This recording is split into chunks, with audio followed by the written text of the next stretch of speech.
వైకుంఠ ఏకాదశి ఎంతో పవిత్రమైన రోజు. ఈ రోజు భక్తులు ఉపవాసం ఉన్నా లేకున్నా కొన్ని పనులకు దూరంగా ఉండాలి. లేదంటే మీరు పూజ చేసిన ఫలం కూడా దక్కదు. హిందూ క్యాలెండర్ ప్రకారం వైకుంఠ ఏకాదశి పండుగను ప్రతి ఏడాది మార్గశిర మాసం శుక్లపక్షం ఏకాదశి తిథి నాడు జరుపుకుంటారు. ఈ ఏడాది వైకుంఠ ఏకాదశి జనవరి 10న వచ్చింది. వైకుంఠ ఏకాదశినే ముక్కోటి ఏకాదశి అని కూడా అంటారు. ఈ ఏకాదశి నాడు వ్రతాలు దాన ధర్మాలు చేస్తారు. అలాగే భక్తులు దేవుడికి ఉపవాసం ఉంటారు.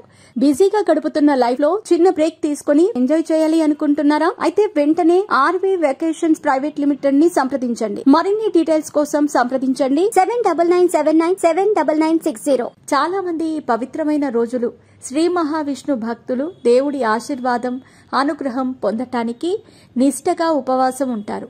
కానీ మీకు పూజ పుణ్యఫలం దక్కాలంటే మాత్రం వైకుంఠ ఏకాదశి నాడు కొన్ని పనులను చేయకుండా ఉండాలి. అలాగే కొన్ని పనులను ఖచ్చితంగా చేయాలి. అవేంటో ఇప్పుడు తెలుసుకుందాం. పవిత్రమైన వైకుంఠ ఏకాదశి నాడు మీరు ఉపవాసం ఉన్నా లేకపోయినా ఖచ్చితంగా విష్ణుమూర్తి దేవాలయానికి వెళ్ళాలి, దర్శనం చేసుకోవాలి.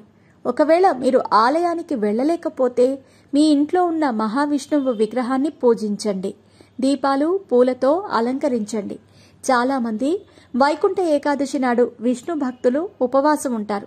దీనికి ఫలితం దక్కాలంటే శ్రీ మహావిష్ణు పవిత్ర మంత్రాలను ఖచ్చితంగా పఠించండి. దీనివల్ల మీ హృదయం శుద్ధి చెందుతుంది.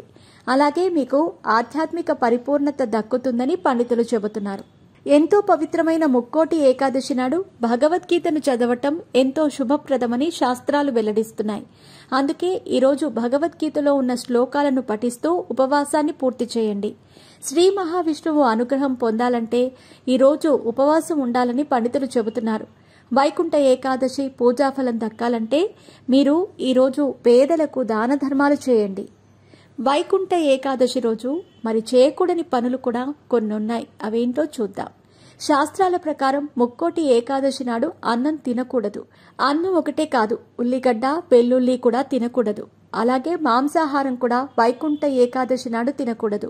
వైకుంఠ ఏకాదశి నాడు ఉపవాసం ఉండేవారు సమయం కంటే ముందే ఉపవాస దీక్షను విరమించకూడదని శాస్త్రాలు చెబుతున్నాయి. పూజాఫలం దక్కాలంటే ఈరోజు ఎవ్వరితోనూ చెడుగా మాట్లాడకూడదు. ఈరోజు ప్రతి ఒక్కరూ ప్రశాంతంగా ఉండాలి, మర్యాదగా మాట్లాడాలి. హిందూ క్యాలెండర్ ప్రకారం వైకుంఠ ఏకాదశి తిథి జనవరి 9న మధ్యాహ్నం 12:22 ప్రారంభమవుతుంది.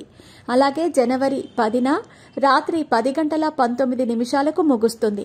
అయితే వైకుంఠ ఏకాదశి శుభముహూర్తాన్ని జనవరి 10న నిర్వహించనున్నారు. ఈ రోజు విష్ణు సహస్రనామ పారాయణం చేసినా ఎంతో మంచి ఫలితం దక్కుతుంది.